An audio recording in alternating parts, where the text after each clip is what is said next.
Salut, c'est moi, Victoria. Je ne veux pas ressembler à ces filles toxiques sur YouTube. Mais je veux te donner mon avis à propos de quelque chose. En fait, je déteste la Saint-Valentin. Et sincèrement, je pense que tout le monde devrait la détester. J'ai 19 ans, mais ma haine remonte à mon enfance.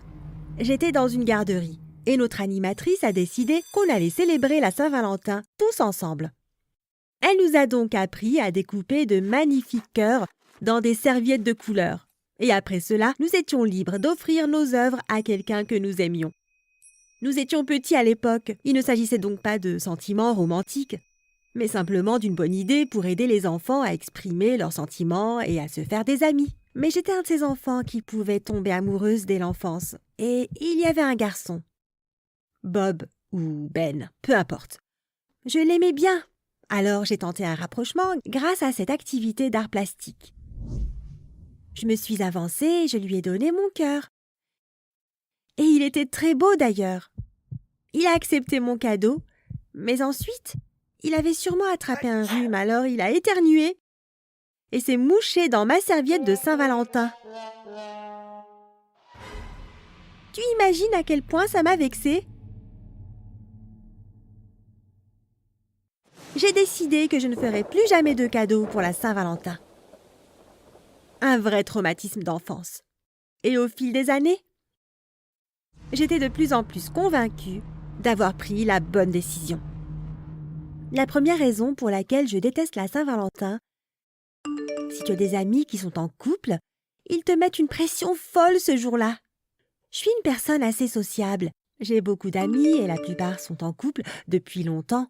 Alors, quand ce jour débile approche, ils deviennent tous fous.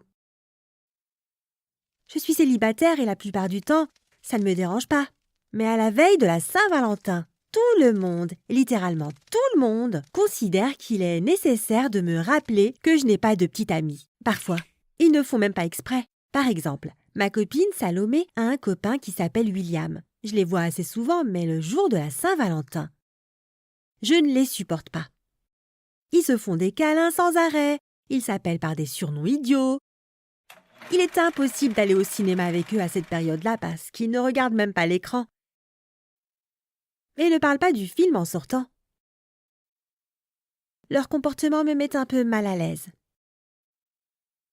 Et avant ce jour sacré, Salomé et William me posent tous les deux 1000 questions pour savoir quel cadeau s'offrir mutuellement. Je n'en sais rien. Et je n'en sais rien. Et comme si ça ne suffisait pas, tous les ans Salomé se rappelle soudainement que je suis célibataire. Surprise! Alors elle essaye de m'organiser un rendez-vous avec un nul et elle me donne des conseils pour draguer. Arrête un peu. Tu es sortie avec William parce que c'était ton voisin et que vous vous connaissez depuis l'enfance. Tu ne vas pas me dire que tu es une reine de la drague. Deuxième raison. À la Saint-Valentin, tous tes amis célibataires te mettent aussi la pression. En fait, tout le monde est insupportable. Et j'ai une autre copine qui s'appelle Laura. Elle est géniale. Mais comme moi, elle n'a toujours pas de copain. Et tu n'imagines pas à quel point elle en souffre. Même si je suis sûre que c'est de sa faute à elle si elle ne trouve personne. Laura est très timide. Elle n'a pas vraiment confiance en elle. Et elle a du mal à parler aux garçons. Et chaque année, la veille de la Saint-Valentin, Laura commence à m'envoyer des messages via toutes les applis possibles. En général, je suis déjà couchée, alors je ne réponds pas tout de suite. Mais elle n'arrête pas. Elle m'appelle. Elle pense qu'en tant qu'amie, je dois l'écouter quand elle se sent mal. C'est bien vrai, mais tous les ans, je dois l'écouter pleurnicher au téléphone jusqu'à l'aube. Peut-être qu'un de vous voudrait la rencontrer? Elle est super sympa pendant tout le reste de l'année, je te jure. Et elle est vraiment jolie. Si ça t'intéresse, dis-le-moi dans les commentaires. La troisième raison est que le jour de la Saint-Valentin, beaucoup de garçons pensent d'un coup avoir une chance avec toi. Comme si Cupidon lui-même allait les aider de son nuage. Je ne me vante pas parce qu'il n'y a pas de quoi être fier. Mais j'ai plusieurs admirateurs. Le seul problème, c'est que les garçons que j'apprécie ne m'ont jamais aimé inversement. Je ne sais pas pourquoi, mais les garçons à qui je plais sont souvent des geeks, et ils ont l'air de croire que je suis comme eux. Et ça m'énerve au plus haut point. Je n'ai jamais donné d'espoir à aucun d'eux. Donc la plupart du temps, personne ne m'embête. Sauf pour la Saint-Valentin.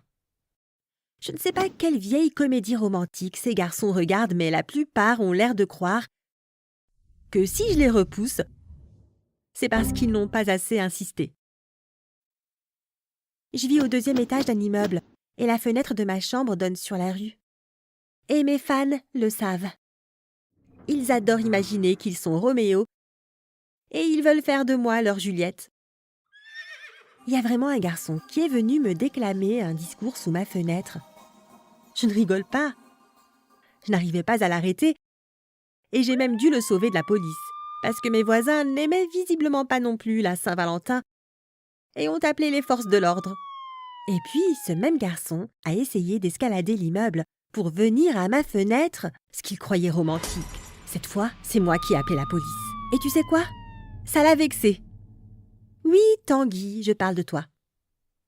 Raison numéro 4, la Saint-Valentin est dangereuse pour ma ligne et elle donne des idées complètement folles à ma mère.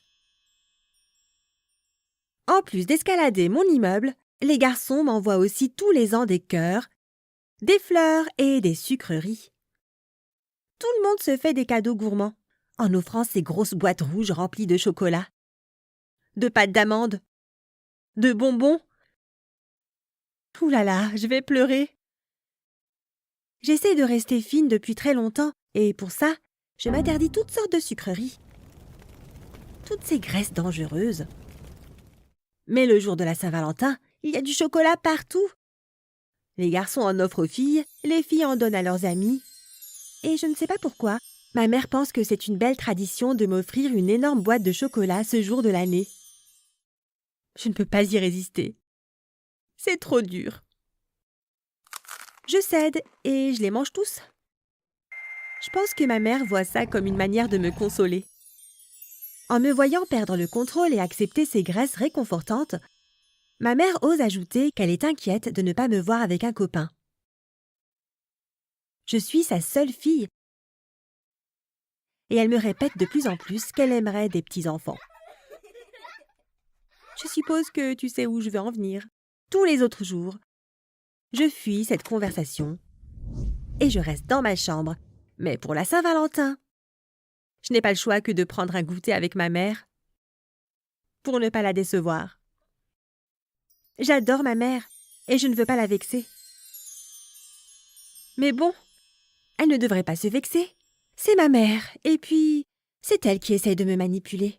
Et tout cela amène à la 5e et dernière raison pour laquelle je déteste cette journée. Le jour de la Saint-Valentin, le monde entier te manipule. J'y réfléchissais en me promenant en ville l'autre jour. Les rues sont bien décorées, les vitrines des magasins sont magnifiques et t'incitent à acheter du chocolat, un jouet stupide, un souvenir inutile, des fleurs. Et si tu réussis à ne pas entrer dans les magasins, tu vois ensuite que tous les restaurants et les cafés sont pleins de couples voulant passer une soirée romantique. J'ai essayé de me cacher dans une salle de ciné, mais il n'y avait que des comédies romantiques et des mélodrames. En plus, toutes les places étaient prises. Alors je suis allée dans le parc et il n'y avait presque aucun banc de libre. Juste pour trouver un endroit pour s'asseoir et réfléchir était une aventure difficile. C'était une soirée très étrange. Pour la première fois, je me sentais seule. J'ai failli appeler Laura pour lui demander d'être ma confidente, comme je l'étais d'habitude. Mais avant de commencer à pleurer, j'ai remarqué quelque chose d'étrange dans la poubelle. Il y avait des boîtes, des emballages et un gros bouquet de fleurs. Visiblement, quelqu'un avait passé une mauvaise Saint-Valentin. Tout cet attirail que les gens s'empressent d'acheter finit irrémédiablement à la poubelle. Les chocolats sont mangés, on offre des cadeaux et les fleurs sont jetées, avant même de faner naturellement. Et tout ça a été payé par quelqu'un. Chaque année, des milliers voire des millions d'euros, sont dépensés pour un jour de l'année. Et beaucoup de personnes ne voient même pas cette journée comme le symbole de l'amour. C'est un jour qui nous est imposé pour la société et le capitalisme. Pourquoi est-ce que Salomé et William ne se montrent leur amour qu'une fois par an? Pourquoi est-ce que Laura se sent super mal en ce jour précis? Pourquoi est-ce que ma mère ne réfléchit à un mariage que ce jour-là? Pourquoi est-ce que Tanguy m'ennuie avec ses longs discours à la Saint-Valentin? Aimer quelqu'un devrait se montrer tous les jours dans un couple, pas juste une fois par an. Et j'espère que quand je rencontrerai quelqu'un, il pensera exactement comme moi. Qu'est-ce que tu penses de la Saint-Valentin? Tu l'as faite? Ou tu la détestes comme moi? Dis-moi dans les commentaires.